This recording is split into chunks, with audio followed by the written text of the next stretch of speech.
Olá, pessoal! Na aula de hoje nós vamos falar sobre árvores e árvores binárias. Essa matéria tem como fonte de referência o livro de Estrutura de Dados e seus Algoritmos, capítulo 3. Esse capítulo ele se refere à terceira edição desse livro, mas se vocês tiverem a segunda edição, essa matéria também está lá, só que pode estar localizada num capítulo diferente. Bom, as árvores são uma das estruturas mais importantes da área da computação e elas são usadas em diversas aplicações. Elas são formadas por um conjunto de nós que possuem algum relacionamento de hierarquia ou subordinação entre eles. Então, nesse exemplo aqui da direita, eu tenho uma árvore onde os nós são esses círculos que estão representados ali e esses círculos estão ligados por um traço que representa esse relacionamento de hierarquia entre eles. Então, ali eu posso dizer que o B, por exemplo, está subordinado ao A. Exemplos de aplicação que usam árvores. Um que a gente usa todos os dias que a gente usa o computador é o sistema de arquivos. Então, o sistema de arquivos ele está organizado de uma forma hierárquica, onde a gente tem arquivos dentro de pastas, pastas dentro de pastas e assim por diante. Então, na prática, isso forma uma estrutura hierárquica que a gente pode representar como uma árvore. A gente também pode usar uma árvore para nos ajudar a tomar uma decisão. Isso a gente chama de árvore de decisão. Então, aqui tem um exemplo de uma árvore de decisão para ajudar uma pessoa a decidir se ela vai ou não jogar tênis. Então, nessa árvore aqui, a pessoa começa avaliando o aspecto do clima, se tem sol, se está nublado ou se está chovendo. Por exemplo, se estiver chovendo, ela vê se tem vento. Se tiver vento fraco, ela pode decidir que ela quer jogar tênis mesmo com chuva, mas se tiver vento forte, não, ela não vai jogar tênis.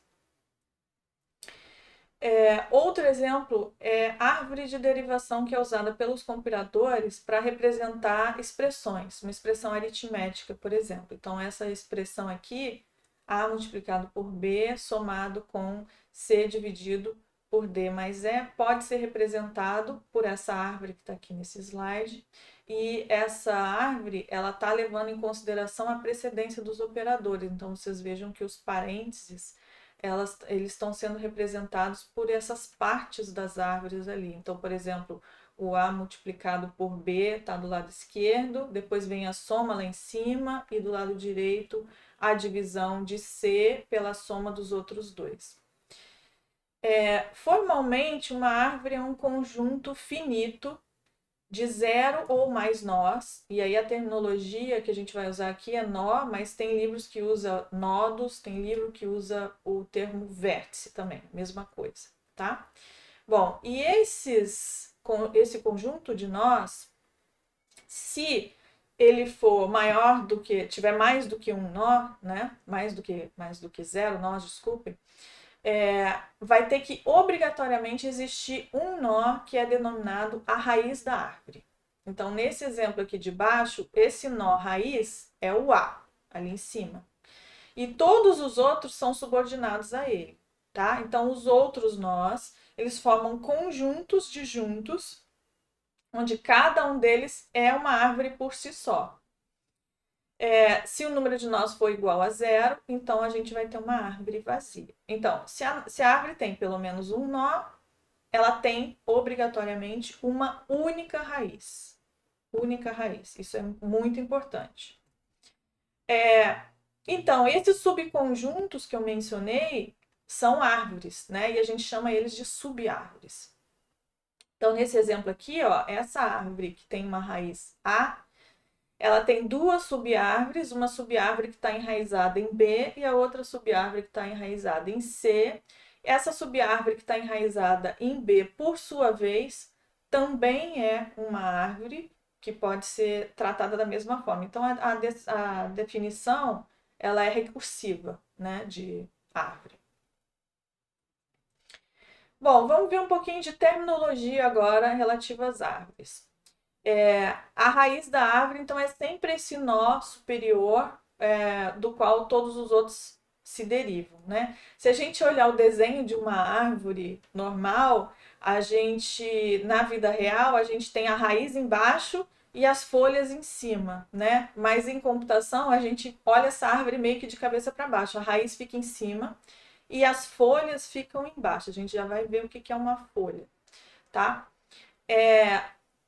Uma árvore, como eu falei, ela tem subárvores, ela pode ter subárvores, né? Se ela tiver mais do que um nó.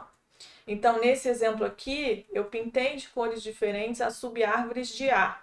Então, A tem 3 subárvores nesse exemplo aqui. Uma está enraizada em B, a outra em C e a outra em D. Bom, se a gente usar o nó X, esse que está marcado aqui em laranja, como referencial, a gente pode dizer que o nó de cima, né, é o nó pai. Então, aquele nó pai ali, ele é o pai de X. A gente também pode chamar ele de mãe, de ascendente ou de antecessor. Esse nó de baixo, a gente chama de filho. Pode ser filha, descendente ou sucessor também. E o do lado é o irmão ou irmã. Então, a gente está usando aqui uma nomenclatura de parentesco, né? A gente tem o pai, a gente tem o filho e a gente tem os irmãos de um determinado nó. O único nó em uma árvore que não tem pai é a raiz. Então, a raiz da árvore, ela não tem pai. Todos os outros nós de uma árvore têm pai, obrigatoriamente. Senão, a gente está ferindo a definição de árvore.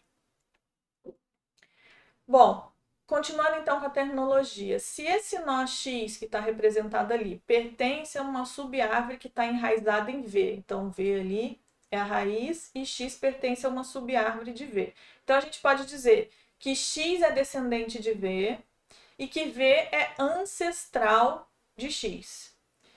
Se o X for diferente de V, e nesse caso o X é descendente próprio de V e o V é ancestral próprio de X.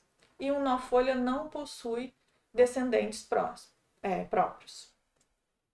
O que é o grau de um nó, ou o grau de saída de um nó? É o número de subárvores que aquele nó possui, ou o número de filhos que aquele nó possui, né? Então, por exemplo, ali o nó A, ele tem grau 3. Por quê? Porque ele tem 3 subárvores, ou 3 filhos, né? B, C e D.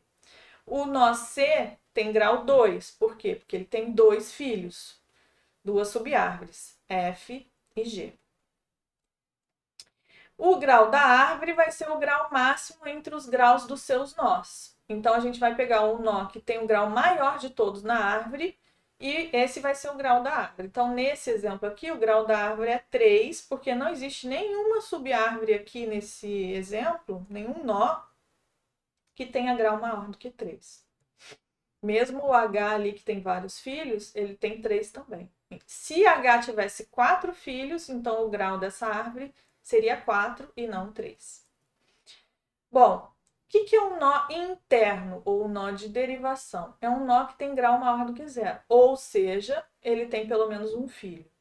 Então, eu colori aqui nesse exemplo todos os nós internos dessa árvore, todos os nós que têm pelo menos um filho. Já o nó folha, ele é um nó terminal ou nó externo, que é um nó que tem grau igual a 0, ou seja, ele não tem filhos. Então, nesse exemplo aqui, eu colori todos os nós folha dessa árvore. Notem que eu representei ali, no nó E, 2 filhos nu, tá? Dependendo da forma como a gente está representando a árvore, na hora que a gente for programar, normalmente essa árvore vai ter os ponteiros para os filhos. E quando ela não tem filho, esses ponteiros apontam para nu. Então é isso que está sendo representado aqui para a gente lembrar que se a gente estiver fazendo essa representação, se os ponteiros são nu, se todos os ponteiros para os filhos são nu, então aquele nó é um nó folha. O que é um caminho em uma árvore? É uma sequência de nós consecutivos distintos entre 2 nós. Então, nesse caso aqui, ó, existe um caminho entre o nó A e o nó K, lá embaixo. E esse caminho é constituído por aquela sequência ali, A, D, H, K. O comprimento do caminho é o número de ligações entre os nós do caminho. Então, esse caminho que eu acabei de mostrar para vocês tem comprimento 3. Por quê? Porque existem 3 ligações entre esses nós do caminho, né? A ligação de A para D, depois de D para H e depois de H para K. O que é um nível de um nó? É o número de ligações entre a raiz e aquele nó acrescido de uma unidade. Então, a própria raiz tem nível 1, porque o número de ligações entre a raiz e ela mesma é 0, acrescido de 1 é 1. Então, o nível da raiz é 1. O nível do nó de baixo, então, vai ser 2, porque tem uma ligação ali entre o A e o D, por exemplo, somado com 1 dá 2. E assim por diante. Então, o nível de K lá embaixo é 4, da mesma forma que o nível de I e J também é 4. Então, o nível, ele é o mesmo para os nós que estão abaixo do mesmo pai, tá? Então, ali, por exemplo, os nós B, C e D estão ligados a A, tem só uma ligação ali, o nível deles é 2. Os de baixo, nível 3, e os de baixo, nível 4. A altura, esse é um conceito super importante, a gente vai fazer referência a isso em vários momentos. A altura ou profundidade do nó é o número de ligações entre aquele nó e o nó folha descendente dele de maior nível, acrescido de uma unidade. E a altura da folha, por definição, é 1. Então,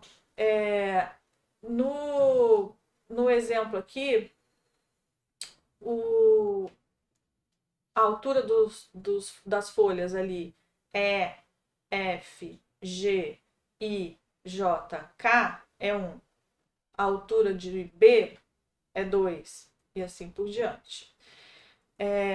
A altura da árvore vai ser o maior nível entre os seus nós, equivalente à altura da raiz, tá? Então, se essa árvore aqui tem 4 níveis, a altura dela é 4. Existe, então, uma inversão aqui do sentido em que a gente caminha nessa árvore em relação ao nível e à altura, né? O nível começa em 1 pela raiz e vai descendo, 2, 3, 4. E a altura começa em 1 pelas folhas e vai subindo até a raiz. Então, é sempre um espelho, né? O nível e a altura são espelhos nesse caso. Bom, existe também o conceito de árvore ordenada, né? A ordem das subárvores ela é importante e uma árvore ordenada é aquela no qual os filhos estão ordenados. E quando a gente pensa na ordenação, a gente está pensando em ordenação da esquerda para a direita. Então, olhem essas duas árvores que estão no quadradinho da direita desse slide. A primeira árvore ela tem a raiz A e um filho B e C. E a segunda árvore tem uma raiz A e um filho C e B. A primeira árvore, A, B, C, ela está ordenada, porque os filhos estão ordenados da esquerda para a direita. B é menor do que C, né? Já a árvore da direita, A, C, B, ela não está ordenada, porque o C é maior do que B. E essas duas árvores, elas são diferentes, porque a ordem das subárvores dela é diferente. Da mesma forma, esse quadradinho da esquerda também mostra duas árvores que são diferentes. Se eu estiver assumindo que essa árvore poderia ter 2 filhos, né? A árvore da esquerda ela tem só uma subárvore na esquerda e a da direita tem só uma subárvore na direita, então elas são diferentes. E a gente diz que duas árvores são isomorfas quando a gente pode torná-las coincidentes só trocando a ordem das subárvores. Então, aquelas duas árvores que eu mostrei no exemplo anterior, elas são isomorfas porque se eu trocar a ordem das duas subárvores, essas árvores elas se tornam iguais. E, por fim, a gente tem o conceito de floresta. O que é uma floresta? É um conjunto de árvores. Então, eu posso ter várias árvores diferentes e elas formam uma floresta. Bom, existem várias formas diferentes para a gente representar uma árvore, né? A representação mais usual é essa que a gente vem usando até agora, da hierarquia dos nós, né? Mas a gente também pode representar através de um diagrama de inclusão. Então, nesse caso, o nó raiz, ele engloba todos os outros, que é o A ali, e essa definição vai sendo feita recursivamente. Então, o A tem dois filhos, que é o B e o C, que estão contidos ali diretamente dentro de A, e o B tem um filho D, então esse D está sendo representado dentro da elipse de B. A gente pode também usar diagrama de barras de duas formas diferentes, onde a gente vai colocando uma indentação na representação dos filhos. Então, ali, ó, o B e o C, nessa figura de cima, eles estão alinhados, né? E eles estão recuados em relação a A. Então, isso quer dizer que os dois são filhos diretos de A. E o D está embaixo de B ali, então ele é filho de B. E o diagrama de baixo, ele também está usando essa indentação, só que ele colocou os pontinhos para o lado esquerdo, ao invés de colocar para o lado direito.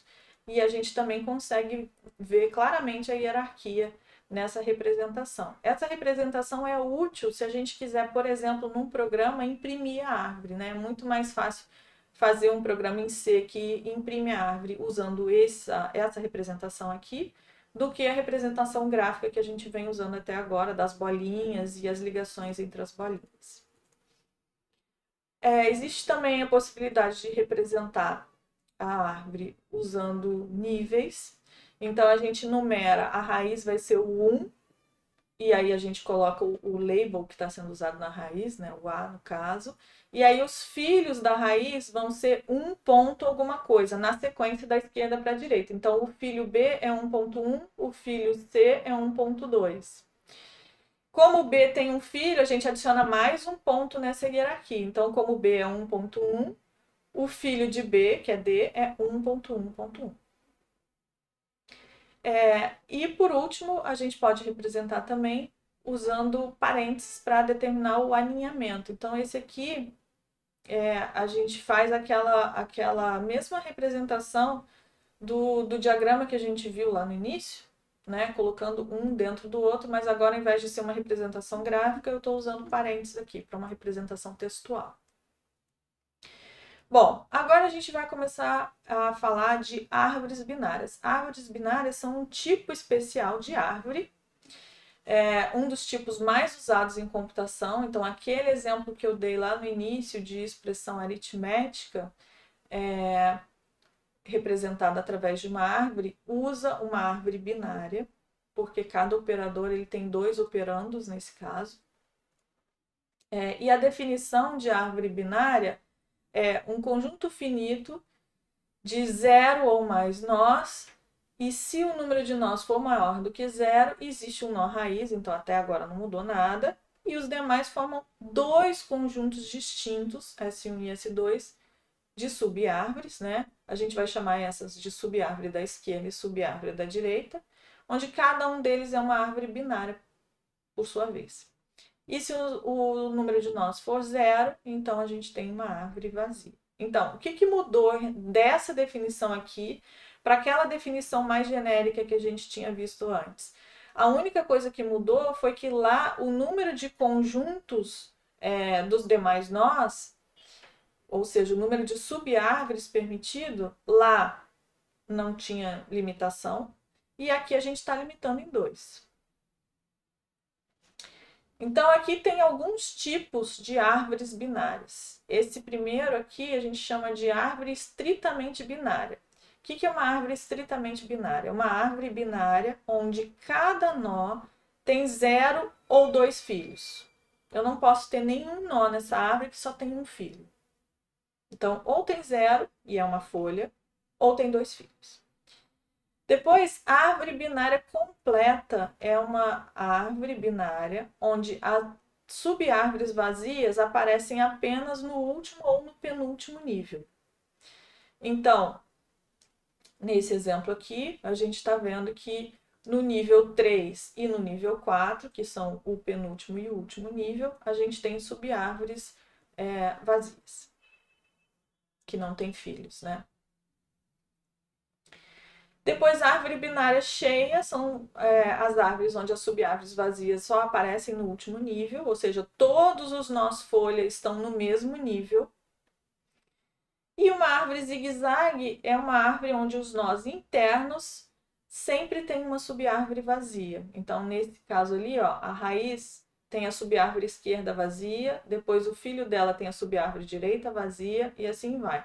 Nesse exemplo aqui, eu estou sempre direita, esquerda, mas não precisa necessariamente ser assim para ser uma árvore de zigue-zague. Eu poderia ter, por exemplo, esquerda, direita, direita e assim vai.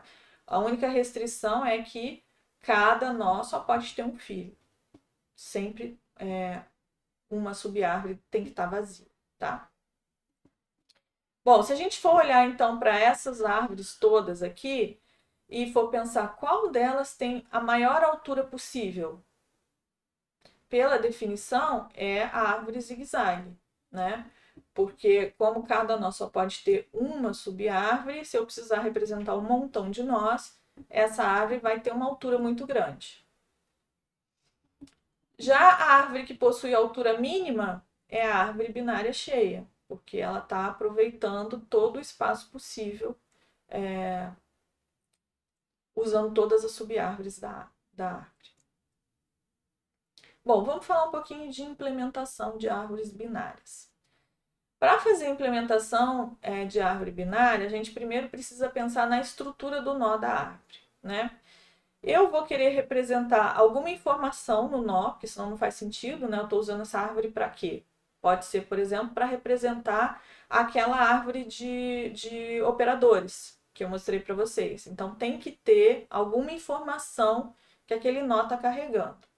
E eu estou chamando esse campo de info. E eu declarei ele como um char aqui. Info é um char.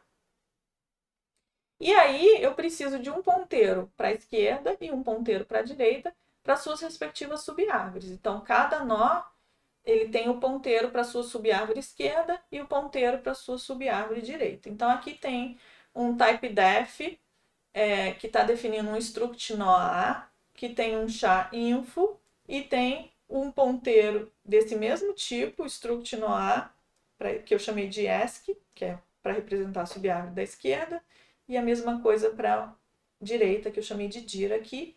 E eu dei um nome para esse tipo, chamei de T nó A. Esse T tá significando tipo, né? Tipo de nó A de árvore, né? Tipo de nó de árvore.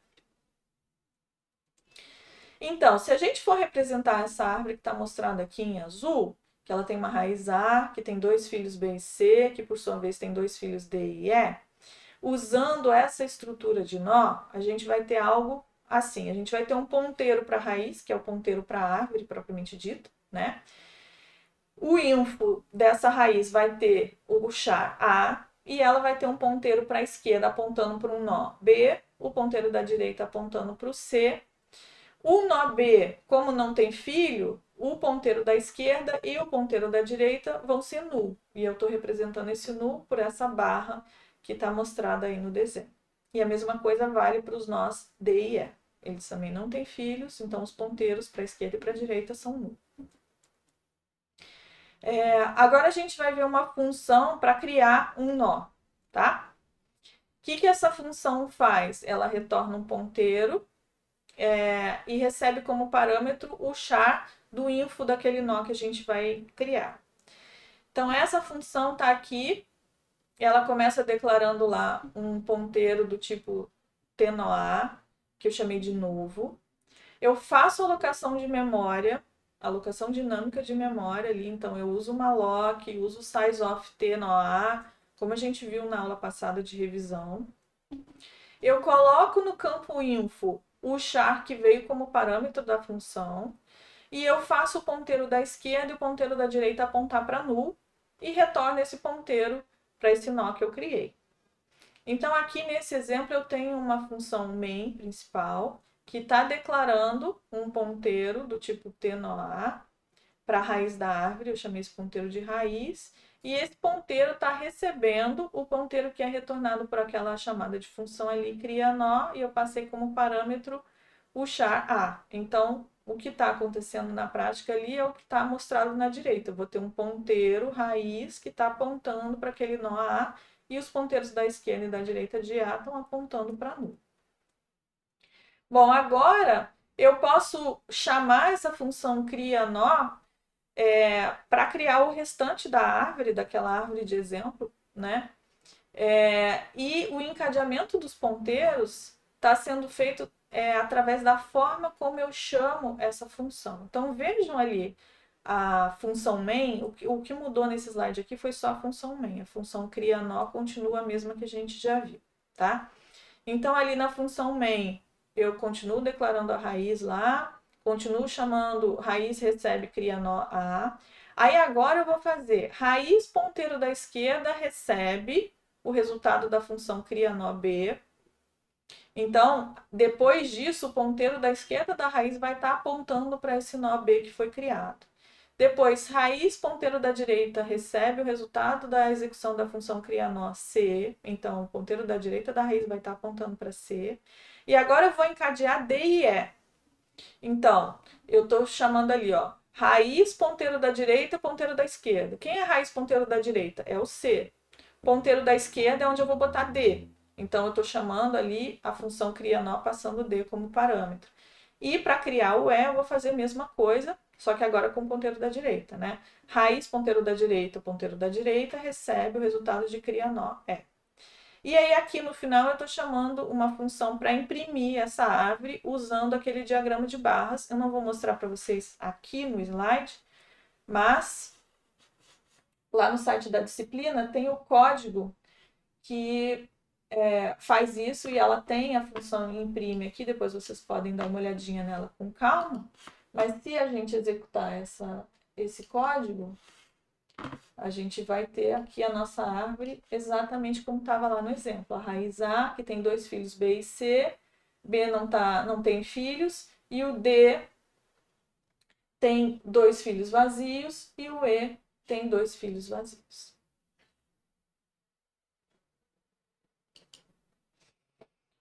Bom, então, só para registrar aqui o resultado da execução, e vocês podem pegar o código lá no site da disciplina. Bom, vamos falar um pouquinho de caminhamentos em árvores binárias. Toda vez que a gente quer consultar um nó em uma árvore, a gente vai começar acessando a raiz. E aí a gente quer fazer essa consulta da forma mais eficiente possível, visitando cada nó uma vez só. Essa visita, essa operação que eu estou chamando aqui de visita, na verdade é alguma operação que eu preciso fazer. Pode ser simplesmente imprimir o campo info daquele nó, ou pode ser fazer algum processamento. Por exemplo, se eu tivesse aquela árvore que representa os operadores de uma expressão aritmética, o processamento poderia simplesmente ser calcular o resultado da expressão que está enraizado naquele nó, por exemplo. Um caminhamento, então, é um método de percurso sistemático de todos os nós de uma árvore, respeitando essa restrição de que cada nó seja visitado exatamente uma vez. Para quê? Para eu não repetir processamento, ou não imprimir o mesmo nó duas vezes, por exemplo, né? Então, esse caminhamento ele vai definir uma sequência de nós do meu percurso. Cada nó vai passar a ter um nó seguinte, um nó anterior no meu percurso. E essa sequência vai depender do caminhamento. Então, aqui eu tenho um exemplo de caminhamento que está sendo feito por nível. Então, eu começo caminhando pelo A, depois B, D, E, F, G. E a outra está mergulhando primeiro na subárvore esquerda e depois na direita. Então, eu começo por A, daí vou para a esquerda, B, esquerda de novo, E. Aí depois vou para a direita, D, esquerda, F, direita, G. Bom, os principais caminhamentos, eles usam uma definição que pode ser considerada como uma definição recursiva, onde a gente faz alguma coisa com a esquerda, com a raiz e com a direita em ordens diferentes, dependendo do caminhamento que eu estou usando. Então, aqui eu vou mostrar 4 caminhamentos principais para vocês. Começando pelo caminhamento de pré-ordem ou profundidade. Como é que funciona esse caminhamento? Ele primeiro visita a raiz, lembrando aqui que a visita é a operação que a gente vai fazer em cima daquele nó, tá? Então, nesse caso que a gente está mostrando aqui, eu estou usando a visita simplesmente como a impressão do conteúdo info daquele nó. Então, eu começo visitando a raiz, depois eu percorro a subárvore esquerda e depois eu percorro a subárvore da direita. Então, ali eu visitei a raiz A, depois eu fui para a esquerda, B, depois eu fui para a esquerda de novo, D, aí E.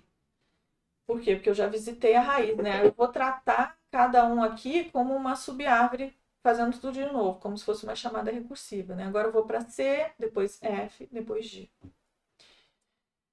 Caminhamento em largura. A gente faz a visita por nível da esquerda para a direita. Então, A, depois B, C, D, E, F, G. Caminhamento ordem simétrica. Percorre primeiro a subárvore da esquerda, depois visita a raiz, depois percorre a subárvore da direita. Então, primeiro D, depois B, depois E, aí a raiz A, aí agora a direita, né? Vai para a esquerda de novo, F, raiz C, direita G. E por último, o caminhamento pós-ordem, que vai fazer o percurso primeiro na subárvore esquerda, depois na direita e depois visita a raiz. Então, ele vai para a esquerda, D, depois E, depois B, aí F, G, C e A. Bom, como é que seria o caminhamento, então, nesse outro exemplo aqui? Caminhamento em profundidade. Lembrando que caminhamento em profundidade é raiz, esquerda, direita. Então, a gente começa lá da raiz, 130, esquerda, 100, esquerda de novo, 83, direita, 120, aí vai para outra subárvore, 200, 150, 230. E o pós-ordem, esquerda, direita, raiz. Começa lá da esquerda, então, 83, depois direita 120, depois a raiz 100, depois esquerda de novo 150, 230, depois a raiz 200 e a raiz de novo 130. Quando a gente pensa numa implementação recursiva disso aqui, fica muito mais fácil entender como funciona. A gente já vai ver o código recursivo disso aqui, tá? Então, primeiro vamos olhar um código que não é recursivo. Para fazer o percurso em profundidade, a gente pode usar uma estrutura auxiliar de pilha. Como é que a gente faz esse percurso, então? A gente empilha a raiz e aí a gente entra num loop repetindo até que essa pilha fique vazia. Onde a gente desempilha o topo da pilha e aí a gente faz a operação de visita, né? Se for para imprimir, imprime, se for para processar alguma coisa, processa. Depois empilha o nó da direita, se ele for diferente de null, e empilha o nó da esquerda se ele for diferente de null. E aí continua na repetição, desempilhando, empilhando, empilhando, até que a pilha fique vazia. Então aqui tem uma simulação da execução, né?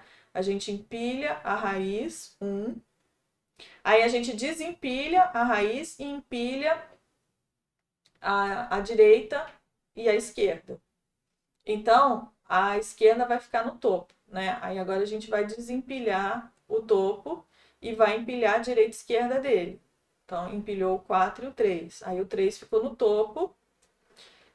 Eu visitei e não empilhei nada porque os filhos são null. E aí agora o topo é o 4, desempilho e também não empilho mais nada porque os filhos são null. Agora eu vou desempilhar o 5 e aí eu vou empilhar o direita e esquerda, desempilho 6 e desempilho 7. Nos dois casos não empilhei mais nada porque os filhos são null.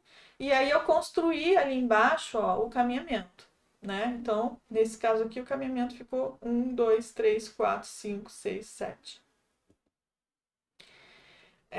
A gente chegou então no fim da execução porque a pilha ficou vazia. Para fazer percurso em largura, que é aquele por nível, a gente pode usar uma estrutura auxiliar de fila. Como é que a gente faz? A gente adiciona a raiz na fila e aí a gente faz uma repetição até que a fila fique vazia. Retira o primeiro da fila, realizando a operação de visita, daí adiciona o nó da esquerda, se ele for diferente de null, e o nó da direita, se ele for diferente de null. Então vamos lá, vamos usar uma fila, a gente colocou a raiz na fila. Aí agora a gente tirou ele da fila e colocou na fila a esquerda e a direita.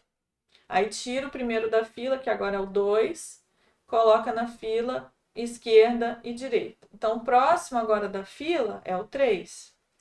Tiro ele, coloco esquerda e direita, que é o 6 e o 7. E agora eu vou tirar o próximo, que é o 4, não vou colocar ninguém, porque os filhos dele são null. E a mesma coisa para os demais, o 5, o 6 e o 7. Então, nesse caso, o caminhamento aqui ficou 1, 2, 3, 4, 5, 6, 7. A fila ficou vazia, então terminou a execução. Tá? Agora a gente vai ver as implementações recursivas, então, para os caminhamentos. Tá? Lembrando aqui daquela parte muito importante que eu frisei na aula passada, que uma função recursiva tem que ter um critério de parada para a gente não fazer chamadas infinitas. Né? Bom, qual é o critério de parada aqui? Se o nó é null. Então, se o nó for null, não vai fazer nada. Se ele for diferente de null, nesse caso aqui eu estou fazendo o caminhamento em profundidade. Lembrando que profundidade é raiz esquerda e direita. Então, se for o nó diferente de null, eu imprimo info, e aí eu chamo recursivamente para a subárvore da esquerda e depois para a subárvore da direita. E pronto, está feito o caminhamento em profundidade nessa árvore. Caminhamento em ordem simétrica. Lembrando que simétrica é esquerda, raiz direita. Então, eu vou fazer a mesma coisa. Se o nó for diferente de null, eu chamo o caminhamento simétrico para a subárvore da esquerda, recursivamente. Depois, eu imprimo a raiz. E no caso aqui, eu estou usando print, mas a gente poderia estar fazendo um processamento mais complicado aqui para representar a operação de visita, né? E depois eu chamo a função recursiva para a subárvore da direita.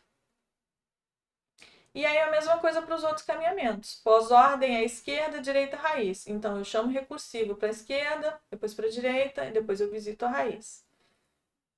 Bom, a gente então termina essa aula por aqui e tem exercícios para vocês lá no Google Classroom para vocês reforçarem os conhecimentos dessa aula. Então, até a próxima. Gostaria de terminar agradecendo os slides da professora Renata Galante, da UFRGS.